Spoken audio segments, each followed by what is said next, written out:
Explaining mentoring in 3 words is impossible. But I'll have a go.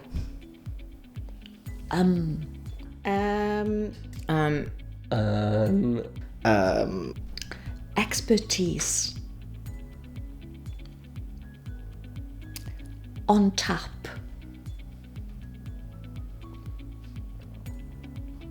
Focused.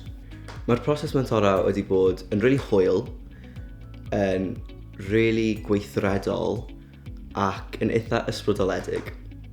I would say inspiring. Inspiring. Ysbrydoledig.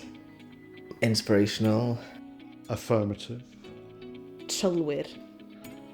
Challenging. Growth. Rigorous. Generative. Personal would definitely be one. Just relatability.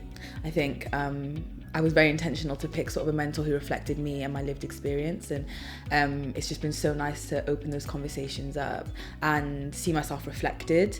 My mentor made me feel safe, also vulnerable, and energized to write. Gwefreiddiol. Bendigedig. Confidence.